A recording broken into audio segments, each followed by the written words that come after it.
Assalamualaikum warahmatullahi wabarakatuh. Oke teman-teman semuanya, kembali lagi di channelnya Santri Voice. Oke, kita tahu bahwasanya teman-teman tentang bagaimana uh, syariah Islam ini bisa tegak. Jadi sebagai ciptaan terbaik, Allah Subhanahu wa taala itu membedakan manusia dari hewan dengan kenikmatan akal. Meski sama-sama dikarunia otak, itu manusia memiliki kemampuan berpikir sedangkan hewan itu tidak. Itulah yang membedakan kehidupan manusia. Itu jauh lebih mulia dan penuh berkah. Agar manusia tetap mulia, Allah Subhanahu wa taala menurunkan aturan demi menjaga akal manusia. Sehingga syariat Islam ini dengan tegas mencegah dan melarang segala perkara yang merusak akal seperti minuman keras atau muskir dan narkoba atau muftir. Untuk itu Rasulullah SAW juga melaknat 10 golongan yang terikat dengan khamar. Rasulullah SAW juga melaknat dalam hal khamar 10 pihak yang memerasnya, yang diperasnya, yang meminumnya, juga membawanya, yang dibawakan, yang menuangkan, yang menjualnya, juga memakan harganya dan melebihi membeli dengan yang dibelikan hal tersebut. Oleh karena itu teman-teman semuanya, dalam hal ini ketika khilafah itu tegak, maka akan menjaga akal manusia dari hal-hal yang memang tidak disyariatkan oleh Islam, tidak dibenarkan di dalam Islam, seperti halnya khamar tadi yang bagaimana Rasulullah melaknat 10 pembuat khamar tadi, mulai dari yang meraciknya, membuatnya, meminumnya, membelinya, menjualnya, dan sebagainya. Itu akan dilaknat oleh Allah Subhanahu wa taala. Ini adalah hadis Nabi yang menjelaskan kepada kita bagaimana khamar itu dilarang. Kalau dulu teman-teman, kita tahu bahwa khamar itu tidak dilarang. Jadi hukum asalnya itu khamar tidak dilarang karena adanya sesuatu hal di mana ada sahabat dulu yang sedang mabuk-mabukan.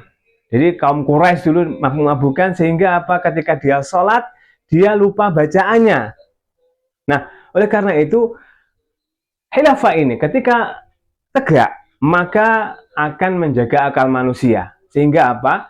Kita akan merasakan bagaimana keindahan rahmatnya Allah turun, keberkahannya yang Allah berikan kepada manusia itu turun ke bumi semuanya. Nah, bagaimana cara kita untuk menjaga hal itu? Ya tentunya kita harus wajib untuk benar-benar memahami Islam itu secara kafah. Benar-benar mau belajar. Sehingga apa? Ketika teman-teman mau belajar, maka kita akan mendapatkan literasi yang banyak tentang hal kita membaca. Juga dengan cara kita untuk menuntut ilmu, teman-teman. Bahwasanya menuntut ilmu adalah wajib. Thalabul ilmi fardhatun ala kulli muslimin.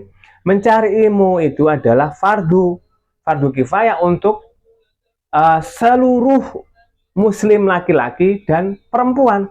Oleh karena itu ketika teman-teman tidak belajar, mulai sekarang wajib belajar mencari ilmu. Cari guru yang benar, yang sesuai dengan pemahaman Islam secara kafah. Jadi Islam itu sangat luas sekali ya. Tidak sebatas hanya membahas tentang tauhid saja, uluhiyah saja.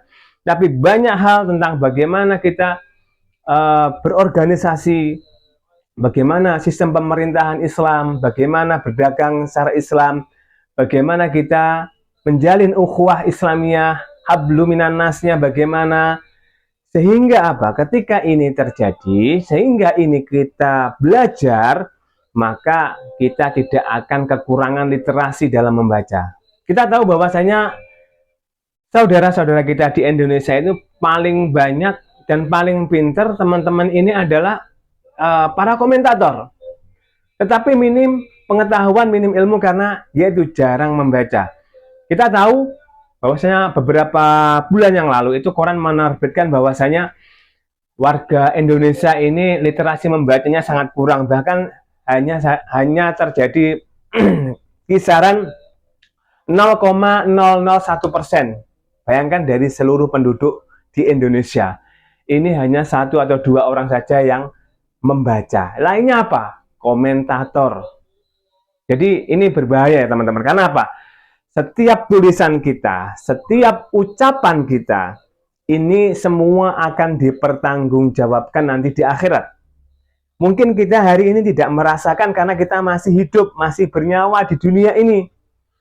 Dan kita tahu bahwasanya setiap perbuatan ini pasti Allah akan mintai pertanggungjawaban. Sekarang contohnya saja seperti ini teman-teman. Kita mungkin bekerja, kita bekerja kepada orang, mungkin di instansi lah. Nah, mungkin setiap pekan atau mungkin setiap bulan pasti akan adanya laporan pertanggungjawaban dari kerjaan kita, betul kan? Mungkin yang bekerja seperti itu. Itu saja di dunia itu dimintai pertanggungjawaban oleh direktur kita atau bos kita.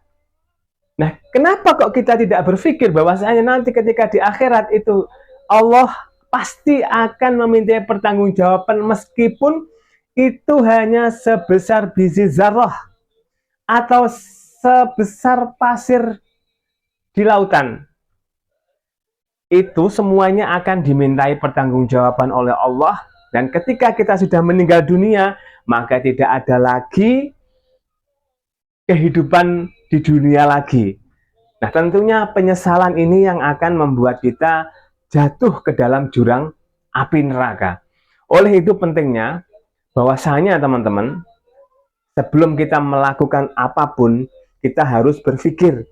Jangan sampai kita sama seperti binatang. Ya, contohnya aja monyet. Sama-sama diberi tangan, diberi telinga, mata, hidung, mulut, kaki, diberi otak. Nah, tapi sayangnya kalau monyet itu hanya nafsunya saja. Tapi manusia diberi akal oleh Allah untuk berpikir. Jangan sampai kita sama seperti binatang. Oleh karena itu, Islam ini adalah sebuah korelasi yang sangat banyak yang harus kita pelajari, teman-teman. Jadi jangan sampai ketika nanti kita wafat, karena ada beberapa hadis yang menjelaskan bahwasanya ketika nanti manusia mati itu akan ditanyain oleh malaikat. Hei si fulan, kenapa kamu tidak belajar Islam? Apakah tidak ada yang menyeru ketika kamu masih hidup? Apa jawabannya si mayit? Ada yang bilang tidak ada. Tidak ada yang menyeru kami untuk menjalani kebaikan ini. Lantas, kenapa kok kamu nggak belajar? Nah, kenapa kok kamu nggak belajar? Menuntut ilmu, tolabul ilmi. Kenapa? Akhirnya si mayit itu bingung kan, nggak bisa menjawab. Karena hadisnya sudah jelas, tolabul ilmi faridatun ala kulli muslimin. Mencari ilmu itu wajib bagi setiap muslim, laki dan perempuan. Sampai apa? Dari bayi sampai dia meninggal dunia. Maka tidak ada mencari ilmu itu berhenti sampai kita tua saja, atau mungkin sampai dewasa saja. Tapi sampai kita meninggal dunia, ini wajib. Jadi perlu kita pahami teman-teman, ketika kita mampu belajar Islam, Islam itu sangat luas menyeluruh. Sehingga apa, kita tidak akan kekurangan untuk mencari ustadz yang bisa mengajari bagaimana kita belajar Islam secara kafah, tidak ekstrim, tidak pokoknya lain sebagainya yang saat ini sedang booming-booming di luaran sana, bagaimana Islam. Bahkan Rasulullah sendiri itu ketika berdakwah, beliau itu sama halnya ketika manusia itu berdakwah, atau Rasulullah itu juga berdakwah, itu juga mengalami halangan dan rintangan. Halangan pribadinya ketika manusia itu yaitu rasa malas, kemudian merasa puas. Ini yang menjadi mental kita yang harus diperbaiki. Karena semakin kita terus mencari ilmu, maka keberkahan itu akan ada di dalam keluarga kita. Ketika kita mau melakukan sesuatu, pasti kita berpikir dahulu. Bukan melakukan kemudian berpikir. Nah, ini salah. Berpikir dahulu. Makanya pentingnya kita ini berpikir cemerlang. Yaitu tentang apa ya? Belajar Islam. Islam yang bagaimana? Islam yang benar. Tidak mengkafir-kafirkan saudaranya. Tidak membid'ah-bid'ahkan saudaranya. Dan lain sebagainya. Pokoknya seperti itu. Karena apa? Rasulullah itu berdakwah 10 tahun itu memasukkan dari orang-orang orang-orang Quraisy, kafir Quraisy zaman dulu itu untuk Islam, sekarang Islam pada Islam dikeluarkan. Nah, bagaimana caranya berdakwah? Ya dengan yang amar ma'ruf nahi mungkar, dengan perkataan yang baik, dengan cara yang baik, seperti itu. Nah, mudah-mudahan teman-teman, bagaimana kita menjadi Islam ini berpikirnya bisa cemerlang, maka yang harus kita lakukan adalah belajar, belajar, dan belajar. Nah, mungkin itu saja teman-teman yang disampaikan. Ada kurang lebihnya minta maaf. Nanti kita akan bertemu kembali insya Allah di video berikutnya. Assalamualaikum warahmatullahi wabarakatuh.